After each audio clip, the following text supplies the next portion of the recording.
Hi friends and followers, ఎలా ఉన్నారు? మనమంతా సంతోషంగా ఆరోగ్యంగా ఉండాలని, ఆ శంకు చక్రధరుని చల్లని చూపులు మన అందరిపైన ఉండాలని, మనం చేసే ప్రతి పనిలోనూ ఆ సాయినాథుడి కరుణా కటాక్షాలు, దివ్యానుగ్రహం మనకు ఎల్లప్పుడూ తోడుగా ఉండాలని మీ అందరి తరపున నేను కూడా బాబా గారిని కోరుకుంటున్నాను. ఫ్రెండ్స్, మన ఛానల్ ఎవరైనా ఫస్ట్ టైం చూస్తుంటే సబ్స్క్రైబ్ చేసుకొని ఒక లైక్ ఇవ్వండి. దానివలన మన సాయినాథుని వీడియోస్ సమస్యల్లో ఉన్న మరికొంతమంది సాయి బంధువులకు చేరతాయి. బాబాగారు మనతో చెప్పే ఆ దివ్య వాక్కులను వినటం వలన బాబాగారి దివ్య అనుగ్రహంతో పాటు మనసుకు సంతోషము, మనం కోరుకున్నవి నెరవేరతాయి అనే ఆనందంతో పాటు బాబాగారు మన కష్టకాలంలో మనతో పాటే ఉన్నారు అనే నమ్మకం కూడా కలుగుతుంది. అలాగే మనం కోరుకుంటున్న ప్రతి కోరిక నెరవేరాలని, బాబాగారి సంపూర్ణ అనుగ్రహం మనపై ఎల్లప్పుడూ ఉండాలని మన సాయి బంధువులందరి తరపున నేను కూడా బాబాగారి పాదాలనంటే వేడుకుంటున్నాను. ఈరోజైతే బాబాగారు ఒక చక్కటి సందేశాన్ని మనకు అనుగ్రహిస్తున్నారు. ఈరోజు బాబాగారు మనకు తెలిపే ఆ సందేశం ఏమిటో తెలుసుకోబోయే ముందు మీ అందరికీ ఒక చిన్న రిక్వెస్ట్. మన ఛానల్ ఎవరైనా ఫస్ట్ టైం చూస్తుంటే కనుక సబ్స్క్రైబ్ చేసుకోండి. వీడియోని ఎక్కడ స్కిప్ చేయకుండా చూసేందుకు ప్రయత్నం చేయండి. వీడియో నచ్చితే ఒక లైక్ చేసి సపోర్ట్ చేయండి. మన ఛానల్ సపోర్ట్ చేస్తున్న ప్రతి ఒక్క సాయి బంధువుకి పేరు పేరున నా హృదయపూర్వక ధన్యవాదాలు తెలియజేస్తున్నాను. మన అందరి కోరికలు నెరవేరాలని, బాబాగారి సంపూర్ణ అనుగ్రహం మనందరికీ ఎల్లప్పుడూ తోడుగా ఉండాలని మరొక్కసారి బాబాగారి పాదాలనంటి వేడుకుంటున్నాను. ఇప్పుడు బాబాగారు మనకు తెలియజేస్తున్న సందేశం ఏమిటో బాబాగారి అనుగ్రహంతో తెలుసుకునేందుకు ప్రయత్నం చేద్దాం. తల్లి, నీ సాయిగా, నీ తండ్రిగా నీ మేలు కోరి ఒక మంచి మాటను తెలియజేయబోతున్నాను. బిడ్డ, నీ జీవితంలో ఇప్పటి వరకు ఎన్నో కష్టాలను అనుభవించావు. ఇప్పటికి కూడా నువ్వు అటువంటి కష్టాలనే అనుభవిస్తున్నావు. ఇటువంటి కష్ట నష్టాలను అనుభవించే నీలో ఒక మంచి విశేషమైన గుణం ఉన్నది. అదేమిటో నీకు తెలుసా తల్లి? ఇప్పటి వరకు నువ్వు అనుభవించిన ఈ కష్టాలు, బాధలు అన్నీ కూడా నీ కుటుంబం కోసం, వారికి విలువ, గౌరవం పెరగడం కోసమే సంతోషంగా నువ్వు ఈ బాధలన్నీ అనుభవిస్తున్నావు. నిన్ను బాధించే వారిలో కూడా మంచి మార్పు రావాలి అని పదే పదే నన్ను కోరుకుంటున్నావు. నువ్వు కోరుకుంటున్నట్లుగా ఆ మంచి మార్పు వచ్చే సమయం ఇదిగో ఆసన్నమైనది. బిడ్డ, ఇప్పుడు ఆ సమయం రానే వచ్చింది. ఎలాంటి వారికి అటువంటి రీతిలోనే బుద్ధి చెప్పవలసి ఉంటుంది. కొన్నిసార్లు మనుషులకు శిక్ష పడందే వారి బుద్ధి మార్చుకోరు. తల్లి, నువ్వు చేసినటువంటి పొరపాటు ఏమిటో నీకు తెలుసా? మనుషుల పైపైన ఆలోచనలను, వారి తీరు తిన్నులను చూసి అంచనాలకు వస్తావు. అందుకనే నువ్వు చాలా తేలికగా మోసపోతున్నావు. కాబట్టే నువ్వు ఇన్ని ఇబ్బందులను ఎదుర్కోవలసి వచ్చింది. అయితే తల్లి, ఇహ నుంచి నువ్వు ఆ బాధలన్నీ దాటిపోవలసిన సమయం వచ్చింది. నీ జీవితంలో మంచి రోజులు మొదలవుతున్నాయి. ఇప్పటి వరకు నిన్ను ఇబ్బంది పెట్టిన వారు ఎవరైనా తల్లి, వారిలో మార్పు ఎలా రాబోతున్నదో నువ్వు తప్పకుండా చూస్తావు. నేను వారికి తగు రీతిలో బుద్ధి చెప్పబోతున్నాను. అయితే బిడ్డ, నేను నిన్ను ఒక విషయంలో ఖచ్చితంగా హెచ్చరించబోతున్నాను. అదేమిటంటే తల్లి, కొంతమంది మాత్రం పైకి కనిపించినంత మంచిగా వారి మనస్సులు ఆలోచించవు. వాళ్ళు లోపల ఎంతో కుళ్ళు స్వభావంతో ఉంటారు. అలాగే వాళ్ళు పైకి కనిపించినంత మంచిగా కాకుండా లోపల ఎన్నో చెడ్డ ఆలోచనలను చేస్తూ ఉంటారు. సాధ్యమైనంత వరకు నువ్వు అటువంటి వారికి దూరంగా ఉండటం నీకు ఎంతో మంచిది. అది నీ విషయంలో సాధ్యపడటం లేదు కాబట్టే తల్లి, నీ కుటుంబంలో మంచి మార్పును తీసుకువచ్చేందుకు నీ సాయినైన నేను నీ ముందుకు వచ్చాను. నీకు ఒక విషయాన్ని చెప్తాను, శ్రద్ధగా ఆలకించు. ఇటువంటి మనస్తత్వం ఉన్నవారు పాముల కంటే కూడా తల్లి చాలా ప్రమాదకరం, రాక్షసుల కంటే కూడా భయంకరమైన వారు. వీరు తమను నమ్ముకున్న వారికి కూడా ఎటువంటి అపకారం చెయ్యడానికైనా కొంచెం కూడా వెనుకాడరు. కాబట్టి తల్లి, ఇటువంటి వారి విషయంలో ఏమాత్రము ఉపేక్షించకూడదు. అందుకనే నీకు ఒక విషయాన్ని చెప్తున్నాను, జాగ్రత్తగా గుర్తుపెట్టుకో. బిడ్డ, కొన్నిసార్లు ముళ్ళును ముళ్ళుతోనే తీయవలసి ఉంటుంది. ఇలాంటి వారికి ఈ రీతిలోనే బుద్ధి చెప్పవలసి ఉంటుంది. త్వరలోనే నీ కుటుంబంలో ఇటువంటి ఆలోచనలతో ఉన్న మనుషులను నీ సాయి బుద్ధి చెప్పి మార్చబోతున్నాడు. నీ కుటుంబంలో నీ విషయంలో ఆనందము, సంతోషము వెల్లివిరియబోతున్నాయి. తల్లి, నేను ఎన్నడూ అసత్యం చెప్పను. నువ్వు ఈ మార్పును చూసి ఆనందించే రోజులు త్వరలోనే నీ జీవితంలో రాబోతున్నాయి అంటూ బాబాగారు ఒక చక్కటి సందేశాన్ని మనకు అనుగ్రహిస్తున్నారు. బాబాగారు మనల్ని అనుగ్రహించి మనతో చెప్తున్న ఈ మాటలలోని పరమార్థాన్ని, సత్యాన్ని ఒక చక్కని కథ రూపంలో ఆ తండ్రి దివ్య వాక్కుల ద్వారానే విని తెలుసుకుందాం. పూర్వం వేదపురం అనే గ్రామంలో రామశర్మ అనే వైద్యుడు ఉండేవాడు. రామశర్మ మంచి వైద్యం తెలిసినవాడు. అతను ఎవరి దగ్గర కూడా ధనాన్ని ఆశించకుండా సాధక బాధకలను అర్థం చేసుకుంటూ వచ్చిన ప్రతి వారికి కూడా వైద్యాన్ని చేస్తుండేవాడు. అయితే రామశర్మ భార్య శారదాంబకు ఇది నచ్చేది కాదు. అందరిలాగా తన భర్త కూడా వైద్యం కోసం వచ్చిన వారి దగ్గర కొంతైనా ధనం తీసుకుంటే మనకు ఆ ధనం ఎంతగానో ఉపయోగపడుతుంది కదా అని ఆలోచించిన శారదాంబ ఎన్నోసార్లు ఈ విషయాలనై రామశర్మకు చెప్తూ ఉండేది.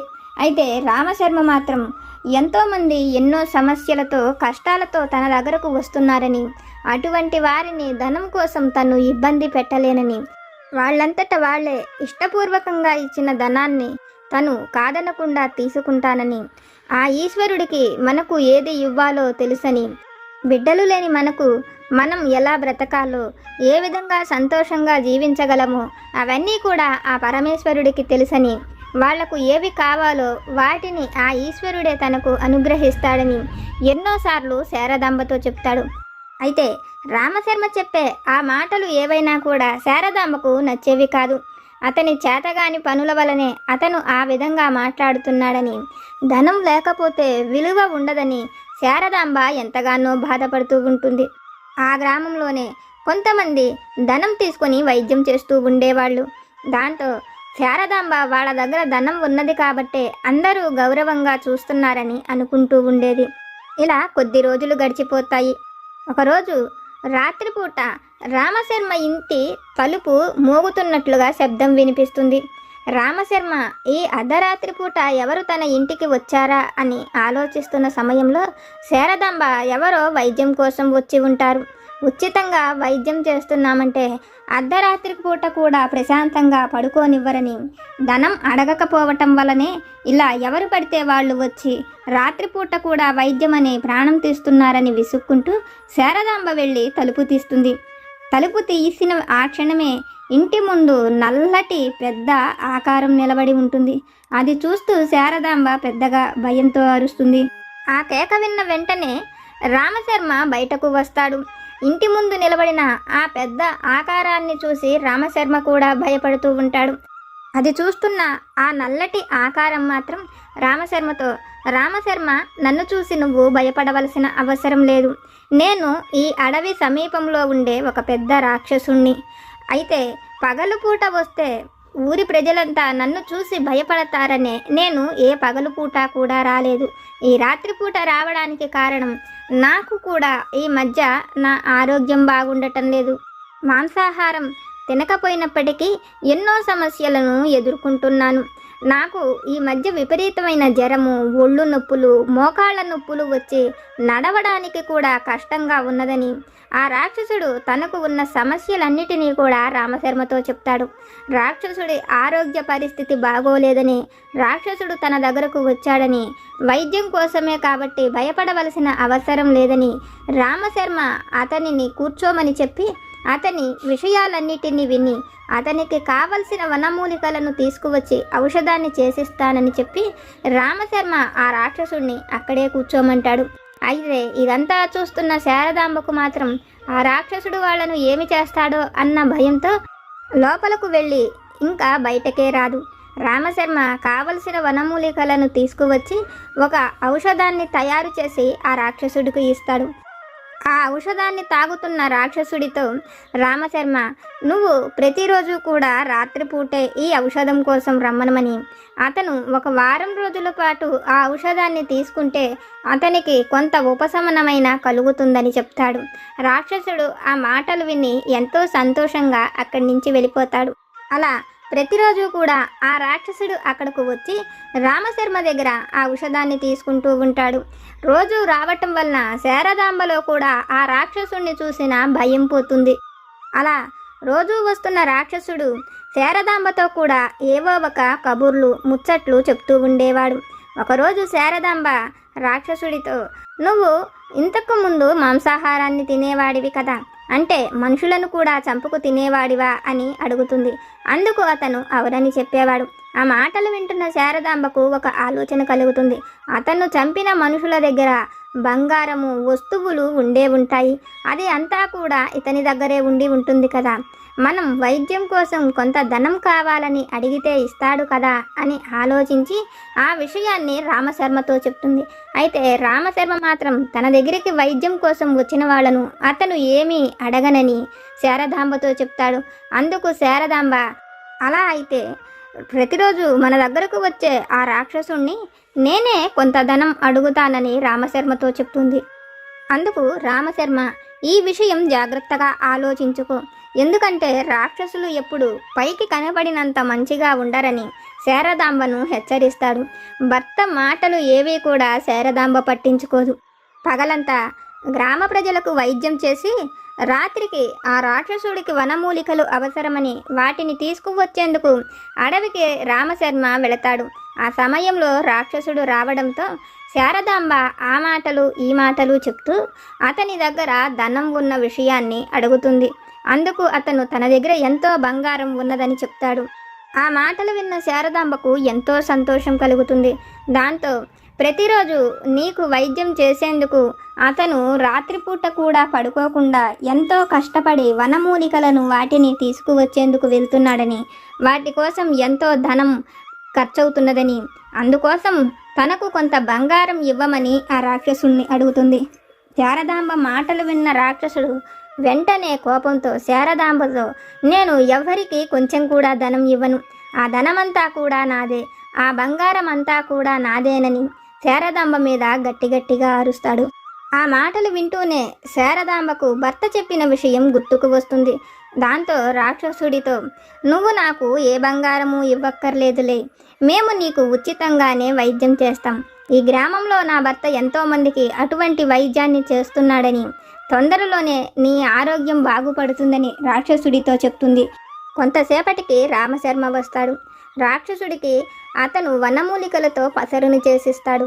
అది తాగిన తరువాత రాక్షసుడు రామశర్మతో, నేను ఇక్కడికి వారం రోజుల పాటు వచ్చాను, అయినప్పటికీ నాకు పూర్తిగా ఆరోగ్యం కుదుట పడలేదు.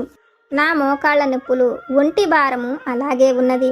ఇవన్నీ తగ్గడానికి ఇంకా ఎన్ని రోజుల సమయం పడుతుందని అడుగుతాడు.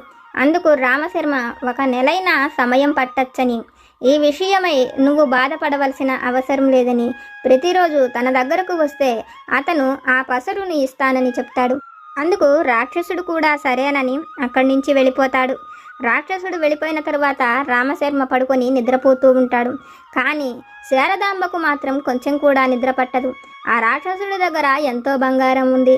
వాడు రాక్షసుడు. ఆ బంగారంతో తను ఏమి చేసుకోగలడని, ఆ బంగారం అంతా తను ఎలాగైనా తీసుకురావాలని, అయితే అది రాక్షసుడికి తెలియకుండా చెయ్యాలని జాగ్రత్తగా ఆలోచిస్తూ ఉంటుంది. ఈ విషయమై రామశర్మ కూడా ఒప్పుకోడని, రామశర్మకు ధనం మీద ఎటువంటి ఆశ లేదని, కాబట్టి శారదాంబే ఈ విషయమై జాగ్రత్తగా ఆలోచించి రాక్షసుడి దగ్గర ఉన్న ధనమంతా తీసుకురావాలని నిద్రపోకుండా ఆలోచిస్తున్న శారదాంబకు ఒక ఆలోచన కలుగుతుంది. దాంతో తెల్లారిన తరువాత రామశర్మతో తన తల్లిని చూసి వచ్చేందుకు తను వెళ్ళాలనుకుంటున్నానని, ప్రతిరోజు ఇక్కడకు వచ్చే వైద్యులకు సేవ చేసుకుంటూ వాళ్లను చూసి తనకు కూడా విసుగు కలుగుతున్నదని తన తల్లి దగ్గరకు వెళ్ళి వస్తానని చెప్తుంది. అందుకు రామశర్మ కూడా సరేనని కావాలంటే తను తోడు వచ్చి ఆమెను అక్కడ తన తల్లి దగ్గర దింపుతానని చెప్తాడు. అయితే శారదాంబ మాత్రం పుట్టినింటికి కాకుండా ఆ రాక్షసుడు ఉండే గుహ దగ్గరకు వెళ్ళాలని, అయితే రామశర్మ తనతో వస్తే ఆ పని జరగదని బాగా ఆలోచించి రామశర్మతో తనను దింపేందుకు అతను అక్కర్లేదని, ప్రతిరోజు ఆ రాక్షసుడు కూడా రాత్రిపూట వస్తున్నాడు కాబట్టి ఆమె అయినా అతనైనా లేకపోతే సమస్య అవుతుందని, అందువల్ల రామశర్మను అక్కడే ఉండమని, తన పుట్టినింటికి తను వెళ్ళగలనని చెప్తుంది. అందుకు రామశర్మ సరేనని శారదాంబ బయలుదేరి తన పుట్టినింటికి వెళ్లేందుకు కొంత ధనాన్ని ఇస్తాడు. శారదాంబ ఆ ధనం తీసుకొని పుట్టినింటికి వెళుతున్నట్లుగా ప్రతిరోజు రాక్షసుడు అడవిలో ఏ మార్గం వైపు నుంచి వస్తున్నాడో చూస్తుండటం వల్ల ఆ మార్గం వైపుకి తను కూడా వెళ్తుంది. కొంత దూరం ప్రయాణం చేసిన తర్వాత శారదాంబకు ఒక ఆలోచన కలుగుతుంది. రాక్షసుడు ఏ దిక్కున ఉంటాడో తనకు తెలియదు. తను రాక్షసుడు వచ్చే దారిన మాత్రమే వెళ్ళగలిగింది. అందువలన రాక్షసుడు వచ్చేంత వరకు తను ఆ దారినే ఎదురు చూడవలసి ఉండడంతో అడవిలోనే ఏ చెట్టు కిందనో ఉంటే కనుక తనను ఏ వన్యమృగాలో తింటాయి, లేకపోతే ఆ రాక్షసుడు చూసిన తన ప్రాణానికి ప్రమాదమే అని ఆలోచించిన శారదాంబ ఒక చెట్టుపైకి ఎక్కి కూర్చొని ఆ రాత్రి అక్కడే నిద్రిస్తూ ఉంటుంది. అర్ధరాత్రి సమయానికి పెద్ద పెద్ద అడుగులతో రాక్షసుడు దూరం నుంచి రావడం గమనించి శారదాంబ ఆ చెట్టుపైన మెలకుగానే కూర్చొని ఉంటుంది. రాక్షసుడు నడుచుకుంటూ రామశర్మ ఇంటి వైపుకి వెళుతుంటాడు. శారదాంబ ఆ చెట్టుపై నుంచే అదంతా చూస్తూ ఉంటుంది. రాక్షసుడు వైద్యం చేయించుకొని తిరిగి మళ్ళీ వస్తున్న సమయంలో శారదాంబ అతని వెనుకనే దిగి అతను నడుస్తూ ఉంటే తను వెనక పరిగెత్తుకుంటూ వెళుతుంది. ఎందుకంటే రాక్షసుడి అంగలు పెద్ద పెద్దవి కాబట్టి శారదాంబ అలా చెట్ల చాటు నుంచి కనపడకుండా రాక్షసుడి వెనకే పరిగెట్టుకుంటూ వెళుతుంది. అలా తూర్పు దిక్కున ఉన్న అతని గుహ వరకు అతనితో పాటే వెళుతుంది. రాక్షసుడు గుహ లోపలకు వెళ్ళిపోతాడు. అయితే శారదాంబ రాక్షసుడు ఉండగా తను కూడా ఆ గుహలోకి వెళ్ళటం తన ప్రాణానికి ఎంతైనా ప్రమాదమని బాగా ఆలోచించి పగలంతా కూడా ఆ అడవిలో అటూ ఇటూ తిరుగుతూ దొరికిన పండు కాయ తిని రాత్రి వేళకు చెట్టెక్కి కూర్చుంటుంది. అర్ధరాత్రికి రోజులాగానే రాక్షసుడు రామశర్మ ఇంటికి బయలుదేరతాడు. అది చూసిన శారదాంబ వెంటనే చెట్టు దిగి గుహ లోపలకు వెళుతుంది. చాలాసేపు గుహంతా కూడా వెతుకుతుంది. ఎక్కడ తనకు ఏమీ కనిపించవు. అన్నీ తినేసిన ఎముకలు, పుర్రెలు తప్ప ఇంకా ఏవీ కూడా ఉండవు. చివరాఖరికి ఆ గుహలో రాక్షసుడు పడుకునే ఒక పెద్ద అరుగు కనిపిస్తుంది.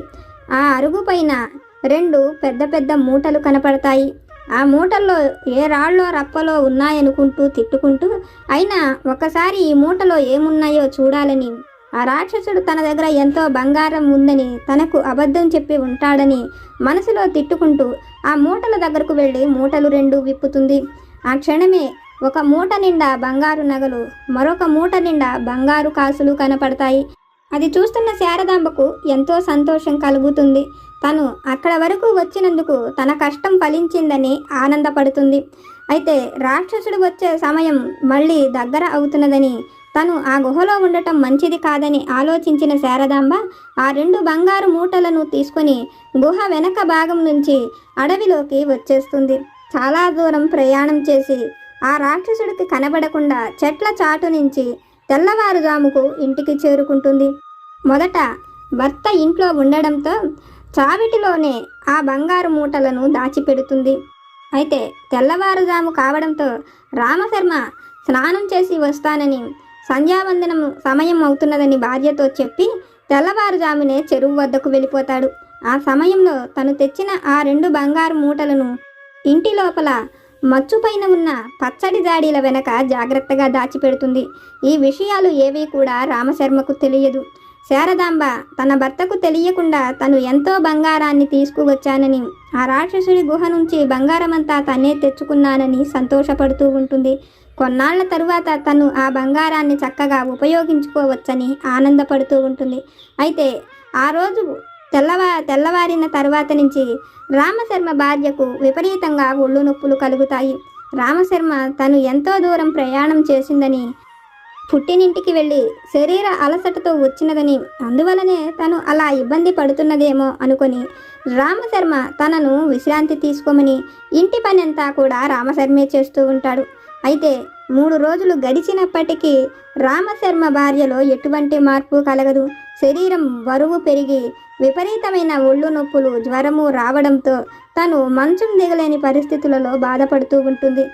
అయితే 3 రోజుల తరువాత ఒక రాత్రి పూట రామశర్మ ఇంటి తలుపు శబ్దం అవుతుంది. రామశర్మ తలుపు తీస్తాడు. రాక్షసుడు ఎదురుగా నిలబడి రామశర్మతో తనకు 3 రోజుల నుంచి ఎటువంటి ఒళ్ళు నొప్పులు, జ్వరము కానీ, కాళ్ళు నొప్పులు కానీ ఏవీ లేవని, ఇప్పుడు తనకు ఆ మందు పనిచేసినట్లు ఉన్నదని, మరికొంచెం ఔషధం ఇవ్వమని అడుగుతాడు. అయితే రామశర్మ మాత్రం అతనితో తనకు ఎటువంటి సమస్యలు లేనప్పుడు ఆ ఔషధం అవసరం లేదని, అయితే ఒక 3 రోజుల పాటు చూడమని, తనకు ఇంకా ఆ నొప్పులు రాకపోతే ఇంకా ఎప్పటికీ రావని, అలాగే తన ఆరోగ్యం కూడా కుదుటపడినట్లేనని, తనకు ఏమైనా ఆరోగ్య సమస్య ఉన్నా లేకపోయినా 3 రోజుల తరువాత వచ్చి రామశర్మకు కనిపించమని రాక్షసుడితో చెప్తాడు. అందుకు రాక్షసుడు కూడా ఎంతో సంతోషంగా తన గుహకు వెళ్ళిపోతాడు. అయితే రామశర్మ భార్యకు రాక్షసుడికి ఎటువంటి సమస్యలు ఉన్నాయో అదే సమస్యలు ఉండడంతో రాక్షసుడికి ఏ పసరునైతే ఇచ్చాడో ఆ పసరునే రామశర్మ తన భార్యకు కూడా ఇస్తూ ఉంటాడు. ఆ విషయాన్ని తన భార్యతో చెప్తాడు. ఇంతకుముందు ఈ సమస్యలతో ఆ రాక్షసుడు బాధపడ్డాడని, ఇప్పుడు అతనికి ఆరోగ్యం నయమైనది కాబట్టి అదే పసరు తన భార్యకు కూడా పడుతున్నానని, తనకు కూడా ఆరోగ్యం నయమవుతుందని చెప్తాడు. అయితే మొదట శారదాంబ ఈ విషయాలను వేటిని కూడా పట్టించుకోదు. అయితే శారదాంబ పరిస్థితి పోను విషమంగా తయారవుతుంది. తను కనీసం అడుగు నేల మీద కూడా పెట్టలేని పరిస్థితుల్లోకి వస్తుంది. కాలు నేలకి తగులుతుంటూ ఉండడంతోనే తన కాళ్లలో సూదులు దిగినంతగా బాధలు పడుతూ ఉంటుంది. కనీసం మలమూత్రాదులకు మంచినీరు ముంచుకునేందుకు కూడా పైకి లేవలేని స్థితిలోకి వచ్చి ఆమె ఎంతగానో బాధపడుతూ ఉంటుంది. శారదాంబను ఆ పరిస్థితుల్లో చూసిన రామశర్మకు ఎంతో బాధ కలుగుతుంది. రామశర్మ బాధపడటం చూసిన శారదాంబకు తనకు అంత మంచి భర్త లభించాడని, అయితే తను చేసిన తప్పేంటో తనకు తెలియటం లేదని, ఆ ఈశ్వరుడు తనను శిక్షిస్తున్నాడని శారదాంబ బాధపడుతూ తన భర్త కోసం తను ప్రాణాలతో ఉంటే చాలని, బిడ్డలు కూడా లేని అతనికి తను దూరమైతే అతను బ్రతకలేడని శారదాంబ బాధపడుతూ ఉంటుంది. అలా మరొక 3 రోజుల సమయం గడిచిపోతుంది. అర్ధరాత్రికి రాక్షసుడు రామశర్మ ఇంటికి వస్తాడు. రామశర్మతో కొంత సమయం గడిపి అతనితో ఎన్నో విషయాలను మాట్లాడతాడు. ఆ సమయంలో తన గుహలోకి ఎవరో వచ్చారని, ఆ బంగారాన్ని తీసుకుని వెళ్ళిపోయారని, ఆ మరుసటి రోజు నుంచే తన ఆరోగ్యం కుదుటపడిందని రామశర్మతో చెప్తాడు. ఆ మాటలు వింటున్న రామశర్మకు తను ఇచ్చిన పసరు వల్ల కాదని, ఆ బంగారం వలనే ఇన్ని రోజులు రాక్షసుడు ఇన్ని ఇబ్బందులను పడ్డాడని, అతని నుంచి ఆ బంగారం దూరం అవ్వడంతో ఆ రాక్షసుడి సమస్యలు అన్నీ కూడా దూరమైనాయని తెలుసుకున్న రామశర్మ ఆ విషయాన్ని రాక్షసుడితో చెప్తాడు. అందుకు రాక్షసుడు కూడా అవునన్నట్లుగా తల ఊపి ఇంక నుంచి ఎప్పుడు అతను అటువంటి పనులను చెయ్యనని, ఎవరిని ఇబ్బంది పెట్టనని చెప్తాడు. అక్కడ నుంచి వెళ్ళిపోతాడు. అయితే లోపల మంచం మీద పడుకొని ఈ విషయాలన్నీ వింటున్న శారదాంబకు ఆ విషయం నిజమని అనిపిస్తుంది.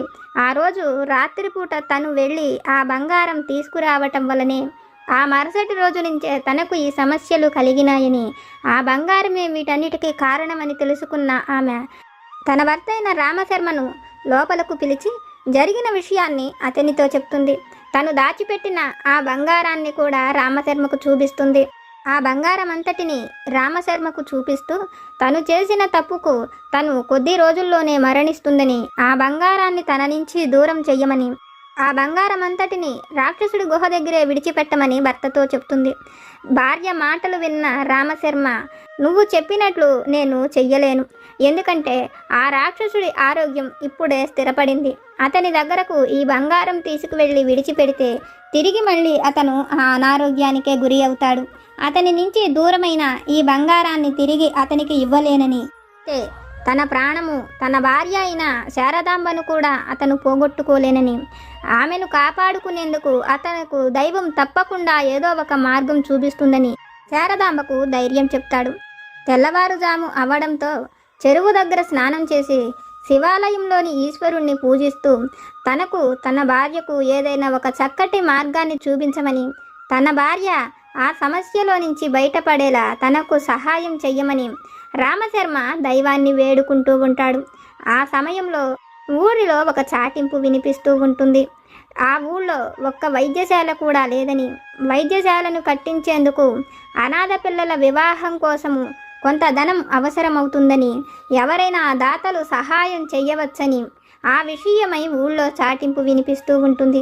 అది విన్న రామశర్మకు దైవం తనకు ఒక మంచి మార్గాన్ని చూపించాడని ఆలోచించి ఆ విషయమై శారదాంబతో, మనం కనుక ఈ ఊళ్ళో ఒక ఉచిత వైద్యశాలను నిర్మించి అనాథ పిల్లలకు వివాహం చేస్తే ఆ ధనం తిరిగి రాక్షసుడికి ఇవ్వవలసిన పని లేదు. అలాగే నీకు కలిగిన ఈ అనారోగ్య సమస్యలు కూడా నీ నుంచి దూరమవుతాయని రామశర్మ తనకు కలిగిన ఆ ఆలోచనను శారదాంబతో చెప్తాడు. భర్త మాటలు విన్న వెంటనే శారదాంబ రామశర్మతో, మీ మనసుకు ఏది నచ్చితే, ఏది సరి అని అనిపిస్తే ఆ పనినే చెయ్యమని, అతను చెప్పిన ప్రతి మాట తనకు సంతోషమేనని చెప్తుంది. ఆ మాటలు మనస్ఫూర్తిగా తను ఒప్పుకున్న ఆ క్షణమే తనకు ఉన్న అనారోగ్య సమస్యలు అన్నీ తీరిపోయి తన శరీర బరువు, జ్వరము అన్నీ కూడా తన నుంచి దూరమవుతాయి.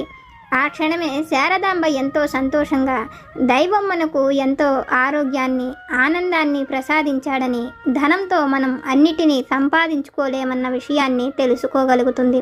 దాంతో రామశర్మతో పాటు తను కూడా ఎన్నో మంచి పనులను చేస్తుంది. ఆ గ్రామంలో ఎంతో మంచి పేరును కూడా పొందుతుంది. ఇదంతా చూస్తున్న శారదాంబకు భర్త చెప్పినట్లు నలుగురికి చేసే మేలు వలన మనకు మంచి పేరు, మంచి ఫలితము కలుగుతుందని, మంచి చెయ్యటం వలన మంచి సత్కర్మలనే పొందుతామని, అలా కాకుండా ఎదుటివారిని మోసం చెయ్యాలని, వారి దగ్గర ఉన్న వాటిని మనం ఎలా అయినా పొందాలి అనుకున్నప్పుడు వాళ్ళు చేసిన చెడు కర్మలను కూడా మనం పొందవలసి ఉంటుందని, మంచి చేసినప్పుడు సత్కర్మలను పొందినట్లే చెడు చేసినప్పుడు పాప ఫలితాన్ని కూడా పొందవలసి ఉంటుందని, ఎదుటి వారిని మోసం చెయ్యాలి అనే ఆలోచన ఎప్పటికీ మంచిది కాదని రాక్షసుణ్ణి రామశర్మను చూసిన శారదాంబకు అర్థమవుతుంది. తల్లి, ఇది విన్న నీకు నేనేమి చెప్పాలనుకుంటున్నానో అర్థమైంది కదా. నువ్వు చేసే ప్రతి పని నీకు సంతోషాన్ని కలిగిస్తుంది. నీ కుటుంబం కోసం నువ్వు ఎన్నో మంచి పనులను చేస్తున్నావు. వాళ్ళ కోసం నువ్వు ఎన్నిటినో కోరుకుంటున్నావు. నీ చిన్న చిన్న ఆనందాలను కూడా బిడ్డ వారి కోసమే నువ్వు దూరం చేసుకుంటున్నావు. నువ్వు కోరుకున్నది ఏదైనా అది తప్పకుండా పొందుతావు. నీ బిడ్డల వివాహమైన, ఒక చక్కటి ఉద్యోగమైన, ఆరోగ్యమైన, గృహమైన, నీ భర్తతో సంతోషకరమైన జీవితమైన, బిడ్డ నువ్వు కోరుకున్నది ఏదైనా తప్పకుండా పొందుతావు అని ఈరోజైతే బాబాగారు ఒక చక్కటి సందేశాన్ని మనకు అనుగ్రహిస్తున్నారు. ఫ్రెండ్స్, బాబాగారు మనల్ని అనుగ్రహించి ఆశీర్వదించి మనతో చెప్పిన ఈ విషయాలను విన్నారు కదా. మంచి మనసుతో మనం కోరుకున్నది ఏదైనా అది తప్పకుండా పొందుతామని బాబాగారి అనుగ్రహంతో మనం తెలుసుకున్న ఈ విషయాలు కనుక మీకు నచ్చితే లైక్ చేయండి, షేర్ చేయండి. మీకేమైనా సమస్యలు కనుక ఉంటే వాటిని నాకు కామెంట్ సెక్షన్లో పెట్టండి. నేను పూజ చేసుకునేటప్పుడు మనందరి సమస్యలు తీరాలని, మన అందరి కోరికలు నెరవేరాలని మీ అందరి తరపున నేను కూడా బాబా గారిని కోరుకుంటాను. సర్వేజన సుఖినో భవంతు. జై సమర్థ సద్గురు సాయినాథ్ మహారాజ్ కి జై.